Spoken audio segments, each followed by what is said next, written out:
Kalau kita ngelihat ya yang paling gercep dan paling gencar ini kan sebenarnya kan 01 ya. Kita ngelihat gimana dia bisa memanfaatkan TikTok untuk berdiskusi. Kalau 03 ini masih mencoba untuk meng-capture, kalau gue lihat ya ini sekeliling juga gitu, generasi boomers. Kita lihat trik marketingnya atau enggak strategi kampanyenya menurut gue kayak agak maksa.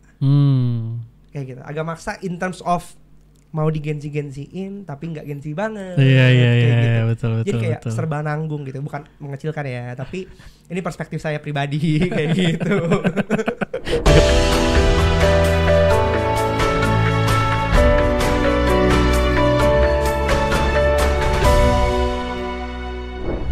Halo teman-teman semuanya, ketemu lagi sama gua Andika, founder dan CEO dari Rakamin Academy. Di sesi ini kita ketemu lagi di Rakamin Leaders Talk.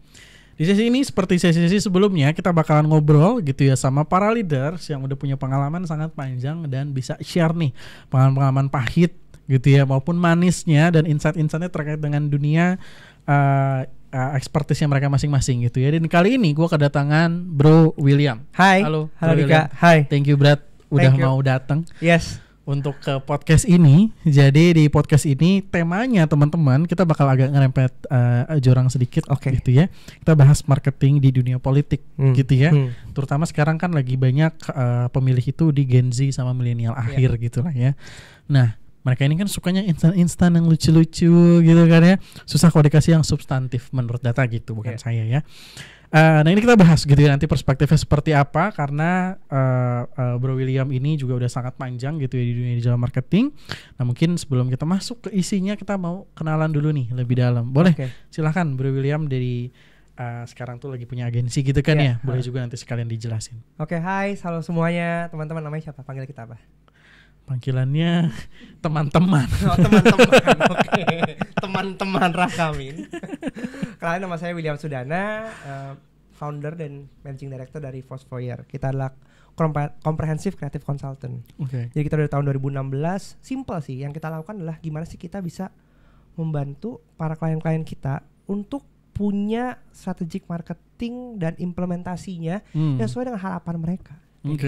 Probably kalau kita ngeliat sekarang banyak lah ya semua orang bisa membuat agency gitu kan, tapi untuk bisa mewujudkan itu dari sisi strategi sampai implementasi yang sesuai harapan itu yang mungkin masih challenging di industri ini. Gitu. Itu yang jadi value yang kita dorong adalah gimana kita bisa bantu mereka dari ujung ke ujung gitu sesuai dengan harapan mereka, dengan ekspektasi mereka, dengan implementasi dan teknis yang juga decent. Gitu. Mantap. Sepakat. Jadi dengan pengalaman kurang lebih 8 tahun gitu ya.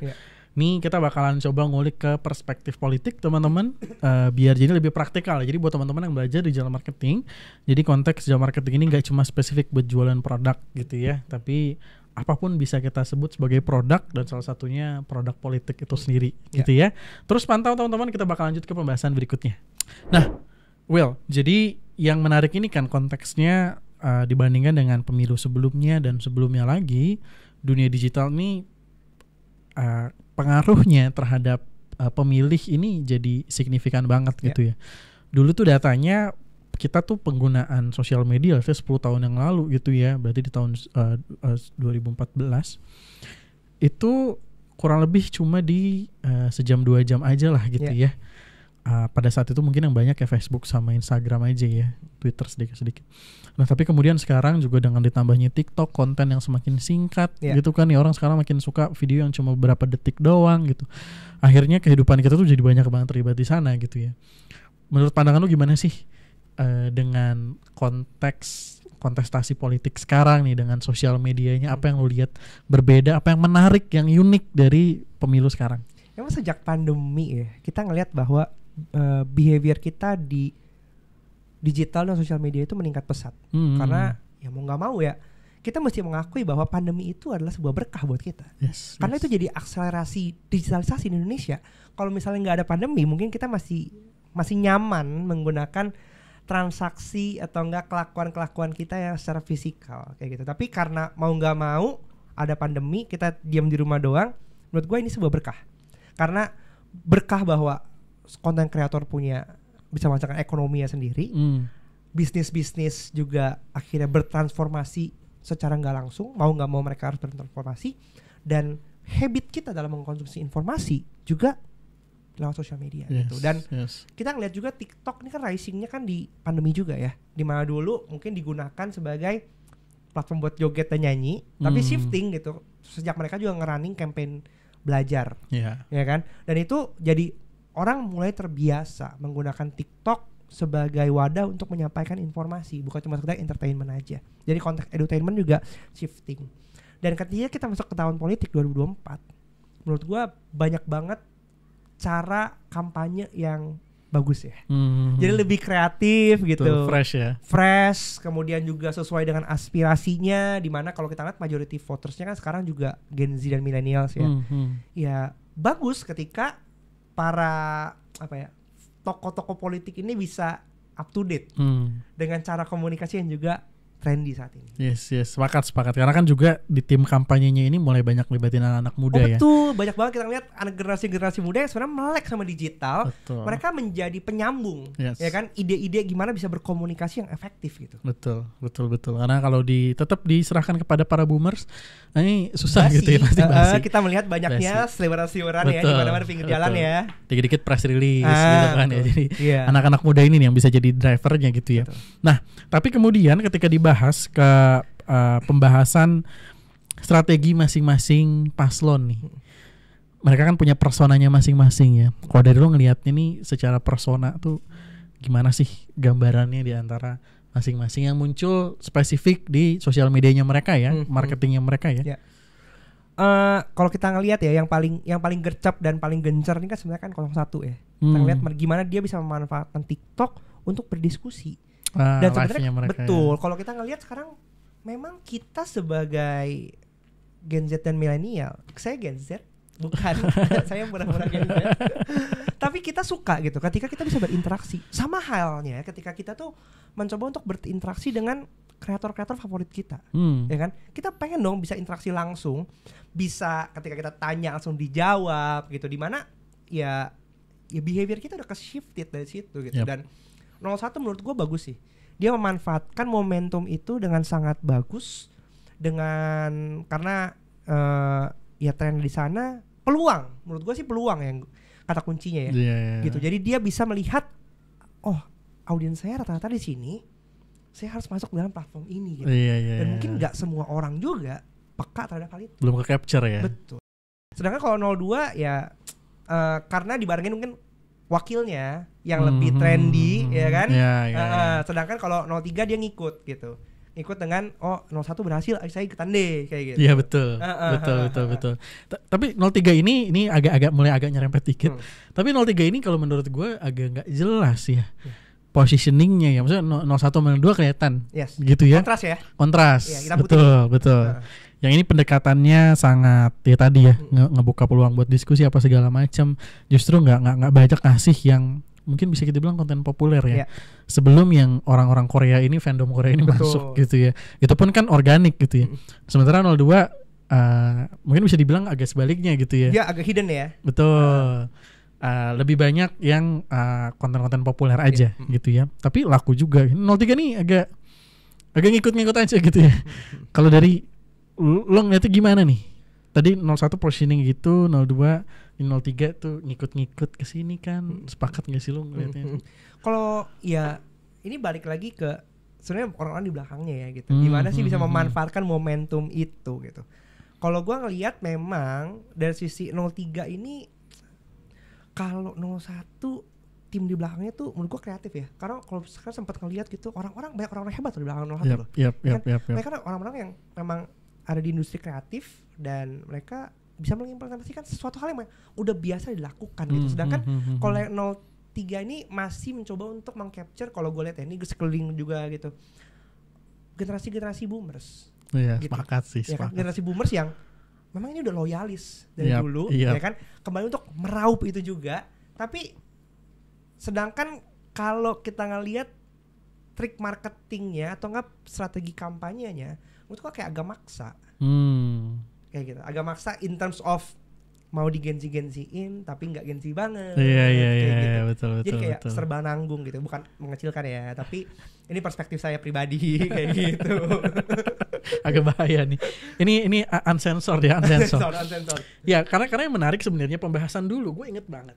Pas awal-awal penentuan 3 pasangan ini, orang-orang tuh bilang Anies tuh cuma ikut-ikutan. Pemain utamanya tuh 02 sama 03. Tapi kondisi berbalik sekarang. Yes. Jadi 03 tuh cuma ikut-ikutan gitu ya. Bahkan di terakhir tuh videonya Chandra Liau yang rap battle paslon itu tuh ada lirik di mana mengatakan bahwa Ganjar tuh lo cuma ikut-ikutan aja gitu ya. Ini era Anies sama Prabowo gitu karena tandingnya kuat banget gitu. Jadi ini mungkin insight yang bisa ditarik nih teman-teman. Gue coba ngegali insightnya biar teman-teman lebih enak buat ngedigest. Siapa orang yang mengatur strategi usia itu segitu meters teman-teman. Jadi kalau misalkan teman-teman ngebahas tentang produk-produk yang akan dibeli sama target personanya anak-anak muda, tapi dikasih penentuan strateginya sama orang yang usianya agak jauh gitu ya secara generasi, apa yang ada di pikiran dia kebanyakan jadinya nggak nyambung gitu ya, mau diusahain gimana, jadi tadi kesannya agak maksa. Dan Rakamin juga pernah sih handle klien yang perusahaan musik udah agak lama, mereka butuh talent, tapi isinya orang-orang tua semua nih usia 50-an tahun. Kita supply anak-anak muda, nggak lama resign. Anak muda resign karena nggak ada middleman yang jadi hubungan antara yang generasi tua ini sama generasi muda gitu.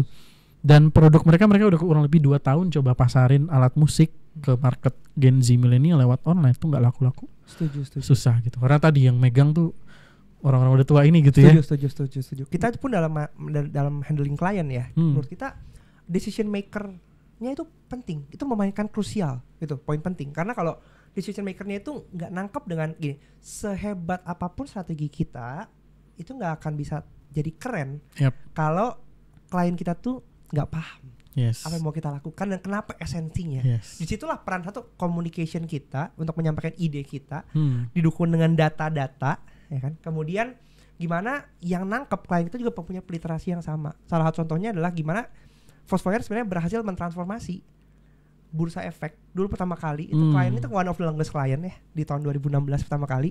Kita tahu lah industri finance itu kan lu basi banget ya. Basi, kaku banget angka-angka doang kan. Kalau sekarang kita bisa masuk ke dalam konten-konten yang tipikalnya meme yang santai. Itu adalah sebuah transformasi. Dan itu didukung dengan satu tim internal mereka yang memang juga paham bahwa harus begini cara mainnya. Jadi kita ketemu dalam sebuah kesepakatan. Gitu. Jadi ide strategi yang kreatif itu bisa terwujud dan benar-benar jadi kreatif ketika klien kita juga paham dan setuju gitu. Exactly. Betul. Ya ini jangan teman-teman ngerasa bahwa kita sedang memojokkan 03 gitu ya. Ini kita coba bahas lagi yang lainnya juga. Tadi kritiknya buat 03 gitu ya, identitasnya tidak jelas, maksain karena mungkin orang di belakangnya juga orang yang kurang tepat untuk ngatur strateginya gitu ya. Ya karena mungkin juga karena ditinggalin sama Jokowi. Identitasnya juga. Takut. Kita bahas coba 02 nih. Tadi kan ya kontennya banyak konten-konten populer aja gitu ya, yang terkenal tentunya joget-jogetnya.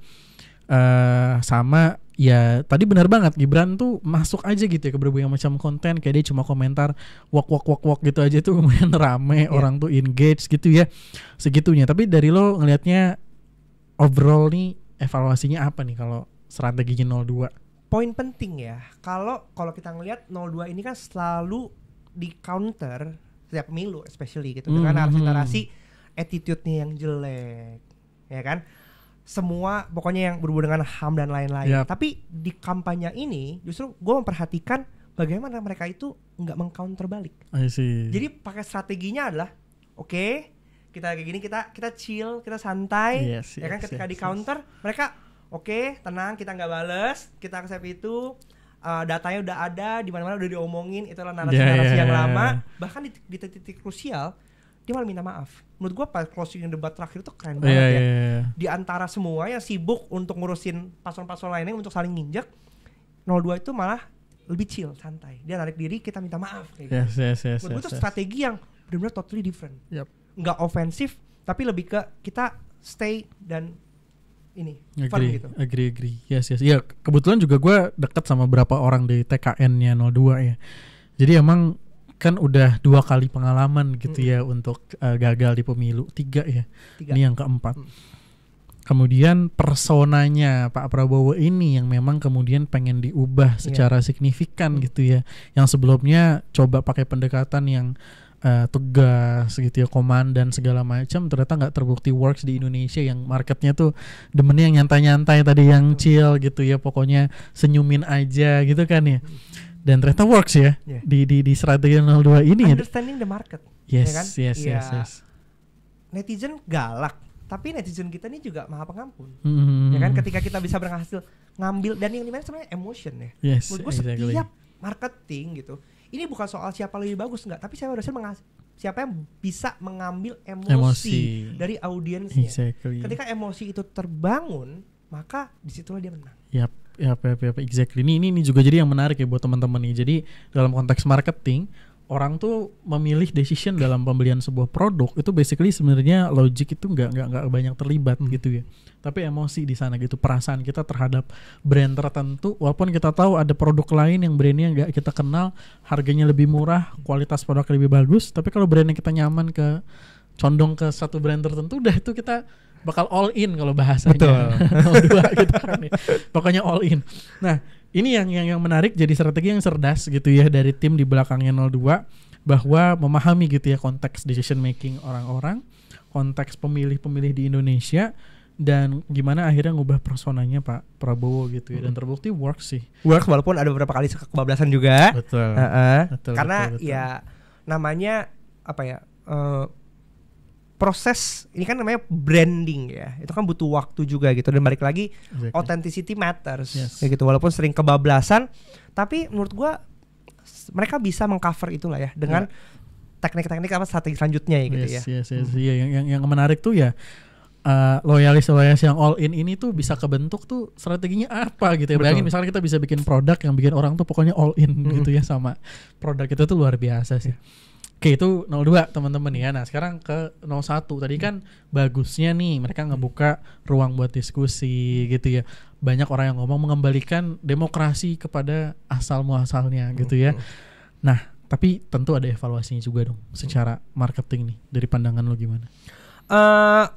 Menurut gua salah satu campaign yang menarik ya untuk politik ini ya 01 sih. Itu harus diacungi jempol gitu. Bagaimana mereka melakukan inovasi-inovasi yang sebelumnya nggak pernah dilakukan, ya kan? Mencoba untuk kembali dekat dengan rakyat, populis gitu. Walaupun namanya politik selalu akan ada counter narasinya, ya kan? Ini kan politik itu kayak agama ya.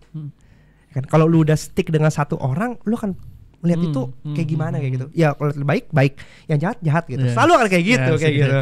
Dan yang gua melihat politik ini adalah salah satu strategi komunikasi yang paling baik, level advance. Karena tanpa lu memahami masalahnya apa, siapa yang lu ajak ngomong, lu nggak akan bisa menghasilkan satu strategi politik yang bagus. Gitu. Nah, 01 ini berhasil menjalankan itu dengan baik menurut gua. Inovasi, menurut gua inovasi sih, cara berkampanye yang bagus. Dan kalau kita ngeliat track record dia kan memang dia adalah seorang PhD ya di bidang ilmu politik ya. Jadi menurut gua salut bahwa dia bisa mengimplementasikan apa yang menjadi tesisnya dia ke dalam strateginya dia kayak gitu. Populisnya gitu kan, dari perjalanan 10 tahun tanpa background partai masih naik lanjut langsung ke tingkat nasional. Betul. Kayak gitu. Jadi marketing juga salah satu cara menjual diri dengan gagasan-gagasan yang menjadi keresahan banyak orang. Yes. Tapi kalau gue ngelihatnya part tadi ideal, tapi kan marketnya Indonesia tuh tidak banyak ya. Mungkin gue bisa bilang mayoritas mungkin ya, bukan tipe yang memilih karena diajak diskusi, betul, pertanyaan gue terjawab gitu kan, kebanyakan seperti itu ya. Jadi gue sih ngeliatnya missnya 01 somehow terlalu idealis. Justru yang organiknya ini yang menarik ya, yang dari K-pop kan, fandomnya K-pop bikin gitu ya, akhirnya jadi rame di sana, orang-orang banyak muji. Nggak muncul nih dari 01. Betul. Karena ya mungkin mereka ngerasa bahwa ini ngapain sih bawa-bawa kayak gituan gitu ya, nggak tahu juga di belakangnya. Tapi terbukti loh. Terus terakhir juga narasi kayak sebenarnya the real gemoy itu Caimin gitu ya. Kan ada video yang kurang ajar sih, tapi lucu. Gue ngakak sama istri gue nontonnya, yang dikasih suara minion di belakangnya gitu ya. Dicepetin videonya Caimin gitu ya. Lucu sih, emang bener gemoy karena kan posturnya lucu gitu. Iya, agak ini ya, mini ya, mini dan compact ya. Nah, itu organik gitu ya. Tapi kalau kayak timnya 02 kan mereka beneran bikin strategi itu gitu ya. Dan itu jadinya konten-konten populer yang banyak orang tuh akhirnya ke capture. Nah ini 01 kayaknya agak telat ya buat agak telat. ya, Kalau kita menjadi- bandingin 02, mereka punya background musik sendiri ya. Ya kan, tim song sendiri Betul, kan. Dan betul, itu betul. catchy loh. Betul. Catchy loh itu Udah loh. kebayang Betul, gue ya. betul. Itu jadi satu ikonik. Salah satu ya pendekatan musik Yes. gitu. Musik, yes. semua orang Indonesia suka musik. Exactly. Makanya kemarin juga sempat ngobrol sama istri gua. Kok ini konser apa kampanye? No, ini kampanye. Tapi musik itu menyatukan orang-orang Indonesia. Yap. Ya kan, dimana setiap band ya kan, artis-artis ini kan mereka punya masa sendiri kan, dan itu digabungin masanya. Yap. Kayak gitu. Yap, exactly ya. Jadi teman-teman ini walaupun pasti teman-teman ada yang mikir kayak ya tapi kan 01 ini mengedepankan banget sama integritas politik gitu misalkan gitu. Tapi ini kita bicara di konteks marketingnya dulu teman-teman nih, bahwa marketing itu harusnya serving its purpose untuk nge-capture target user gitu ya dari produk si politik itu sendiri, itu para paslon gitu ya. Dan kalau misalkan emang marketnya di Indonesia ini butuh konten-konten yang lebih populer, yang santai-santai, ringan-ringan gitu, yang chill, maka ya emang mau nggak mau dibuat gitu kan. Cuma tinggal pendekatannya aja, kontennya seperti apa ya. Toh kayak misalkan yang Korea itu juga menurut gua nggak ada integritas yang dilanggar kok. Betul, gitu ya, tapi betul. rame-rame juga gitu. Jadi ini perspektifnya yang harus kita coba perluas gitu, karena menarik juga gitu ya implementasinya gitu. Nah tadi bicara konteks strateginya nih, sekarang kita bicara sedikit terkait dengan talentnya. Iya. Gitu ya. Kalau menurut lo sendiri yang udah panjang banget gitu ya, kurang lebih 1 dekade untuk ngurusin tentang digital marketing, ini tips utamanya orang tuh butuh menguasai apa sih biar tadi itu jadinya misalkan dia ditempatin dimanapun, suruh jualan produk apapun, jualan paslon manapun, dia bisa benar nge-capture gitu ya market yang sesuai dan strategi tepat. Iya. Ini menarik, dan ini bisa diaplikasikan sebenarnya nggak cuma dalam konteks politik ya, tapi keseluruhan gitu, bahwa memahami problem dan kebutuhan dari audiens kita itu penting. Dan siapa sih audiens kita? Siapa yang mempunyai keresahan yang harus dilayani Ya, gitu. Ini sebenarnya kuncinya. menurut gua salah satu strategi yang dilakukan oleh 01 dan 02 dengan sangat baik. Gitu loh. 01 menyasar orang-orang yang resah terhadap ke masalah kayak etika gitu ya. Iya, Ya kan, betul. etika dengan narasi perubahan kayak gitu, dengan gagasan-gagasan yang idealis kayak gitu. Itu yang didorong gitu. Jadi ke target audiens yang merasa kayak oh ini nih dia mewakili suara gua, kita butuh seperti ini. Hit kena. Tapi ada juga orang-orang audiens yang merasa bahwa oh iya, apa yang dilakukan oleh presiden petahana itu sudah bagus, ini harus dilanjutkan, kebeli. Kayak gitu. Mungkin awalnya triggernya tadi dimainin juga dengan branding gemoy, dengan yang lain-lain, itu masuk ya kan. Baru kemudian orang yang udah tahu ini akan mencari tahu lebih lanjut lagi dalam funnel marketing, ada kan? Dari aware, appeal, mereka ask, mereka mencari tahu, kemudian baru mereka take action, mereka advocating habis itu. Jadi funnel marketingnya masuk kayak gitu. Untuk menjadi seorang marketer, yang dibutuhkan lah itu, bagaimana kita bisa nge-spot problemnya, spot problem yang tepat. Karena probably nggak semua orang sebenarnya terbiasa atau sensitif ya untuk nge-spot problem yang tepat. Karena percuma strategi marketing yang kita create itu bagus, tapi kalau problemnya nggak tepat, audiensnya juga nggak tepat, bubar.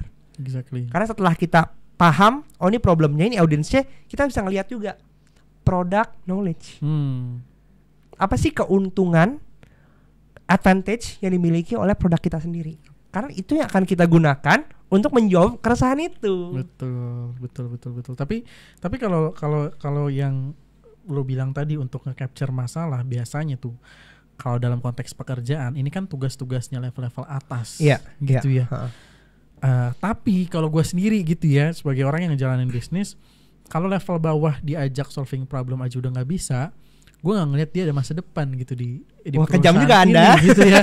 Kayak ya ngapain dia di sini hanya untuk ujung-ujungnya nggak bisa buat diangkat ke level berikutnya. Misalkan itu kan dalam sisi lain gue peduli sama dia, gue bisa proyection jadi leader lo gitu. Tapi kalau sejak awal aja udah susah terkait dengan strategi tadi gitu ya untuk solving problems, nemuin masalahnya di mana tuh, gue sih agak kurang interest gitu ya. Kalau sendiri gimana sih nemu orang yang di tahap awal tuh, apakah memang harus udah punya itu atau itu udah itu ntar atau gimana? Setiap orang punya perjalanan berbeda-beda ya. Ada orang yang memang kritis kayak gitu, jadi dia bisa nge-spot itu. Tapi gini, masalah untuk nge-spot problem ini kan soal jam terbang juga, ya kan? Literasi berbeda, pasti sensitivitas terhadap problem spottingnya juga berbeda, kayak gitu. Ya kan, lu jam terbang lebih tinggi, untuk ngelihat dengan wawasan yang lebih luas lagi, lu bisa ngelihat oh ini masalah. Tapi kalau jam terbang dia masih rendah, ya kan utama fresh graduate gitu. Memang setiap orang akhirnya butuh proses. Karir dari mereka yang mengeksekusi sampai mereka naik ke level strategik.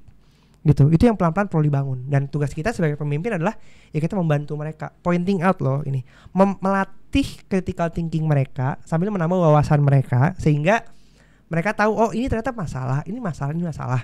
Dikasih pemantik kecil, tapi justru gue malah senang ketika harus berhadapan dengan mereka yang baru, gitu, yang pikirannya masih fresh gitu, dibandingkan orang yang udah lama dalam industri itu, karena kita jadi bias.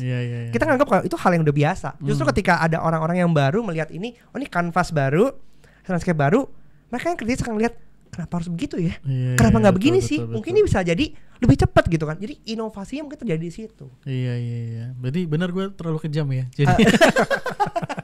Jadi saya mohon maaf klarifikasi ya press release. Jadi yang penting tadi sebenarnya critical thinking-nya. Jadi walaupun teman-teman masih baru, yang penting terus dikasih kesempatan aja gitu ya buat explore, belajar. Akhirnya critical thinking ini yang ngasih tadi ya, horizonnya tuh jadinya makin luas, akhirnya bisa nge-spot tadi ya masalah-masalah tadi. Tapi nggak berarti kayak dikasih waktu lalu di abuse waktunya. Iya. Kayak gitu. Betul. Karena itu salah, ya kan? Karena basically kalian ketika bekerja itu tuh udah kebalik posisinya.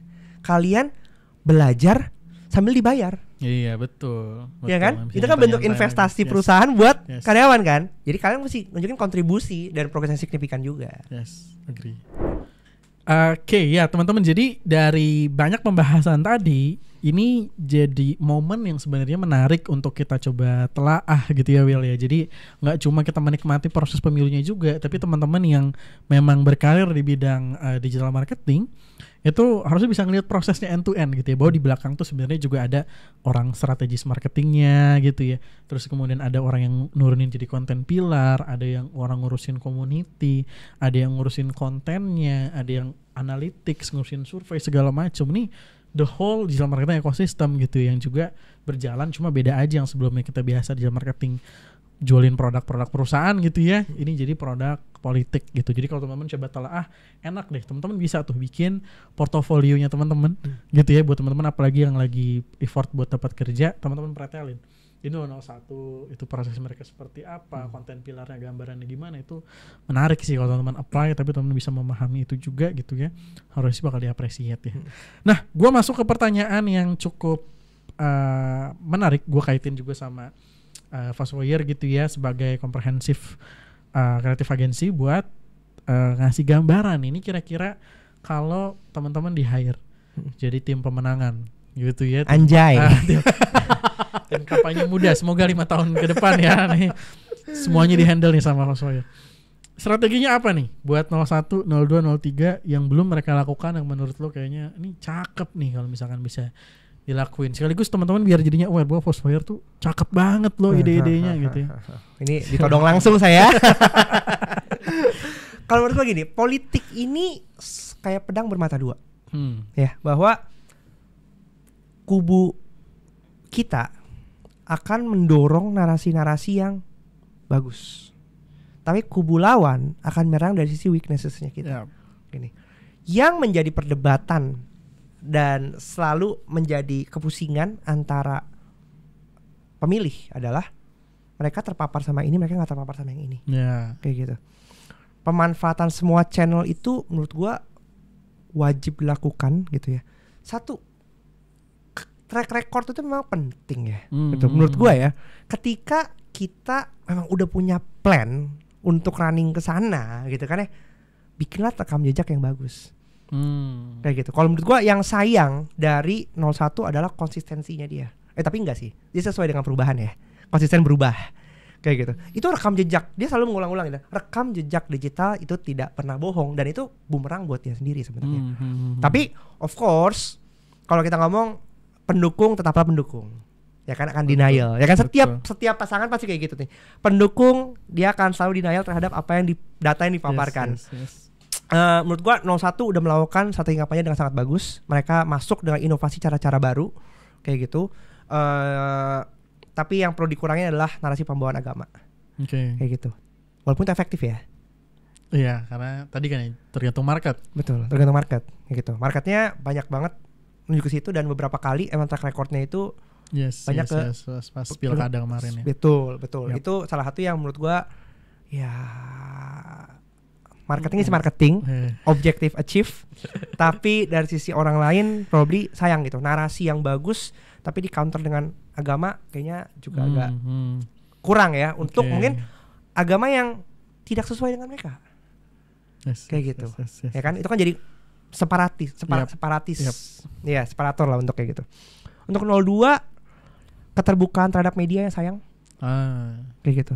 Itu yang sekarang dengan posisi mereka branding mungkin marketing budgetnya paling besar. Ya kan? Jor-joran.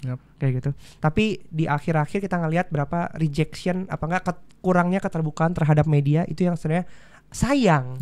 Kayak gitu. Untuk bisa mengkomplitkan semuanya kayak gitu. Tapi penggunaan jingle gitu kan itu menjangkau ya. Jadi dari sisi online-nya ada, offline-nya udah jalan gitu kan. Semua ada masuk, roadshow ada, konten di TikTok itu berseliweran di mana-mana dan rasanya mereka mendominasi TikTok. Kalau gua lihat ya, mereka sangat mendominasi TikTok, sedangkan 01 mendominasi X. Ya kan? Betul. Tapi X itu kritis banget. Bunuh-bunuhan semua di sana. Kalau TikTok narasinya narasi positif semua kayak gitu. Menurut gua itu yang bisa dilakukan sih. Kita bermain dengan kondisi narasi-narasi positif kayak gitu. Gitu. Sambil mengcounter narasi negatif dijawab sebenarnya dengan bukti dan justifikasi. Karena setiap hal itu bisa dijustifikasi. Nggak ada hal yang nggak bisa dijustifikasi. Betul. Ya kan? Tinggal ngambil dari angle yang mana. Aja, ya, betul. Dari point of view di situ. Kemudian 03 nggak harus ikut-ikutan, ya kan? Krisis identitas. Betul, itu krisis identitas.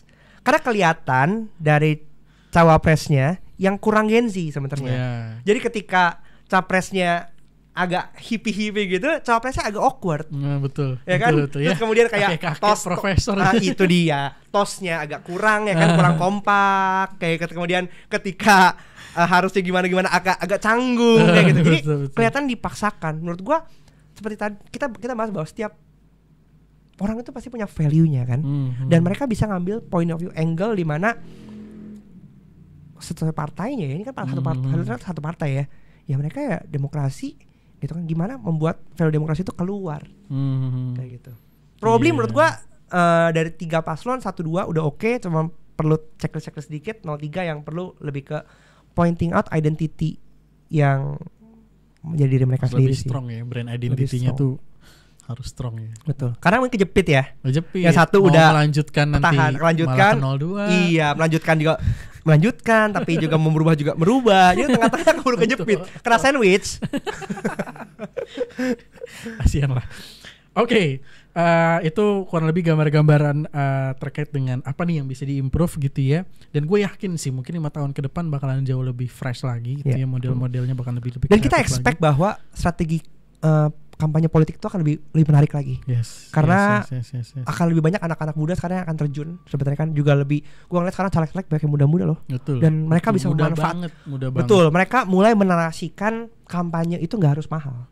Dengan memanfaatkan sosial media, memanfaatkan digital konten yang dimana digital konten itu free, skill public speaking kepake di sana, critical thinking dipakai di sana, ya kan? Murah meriah sih. Betul. Itu bagus ya, anak-anak muda mulai masuk.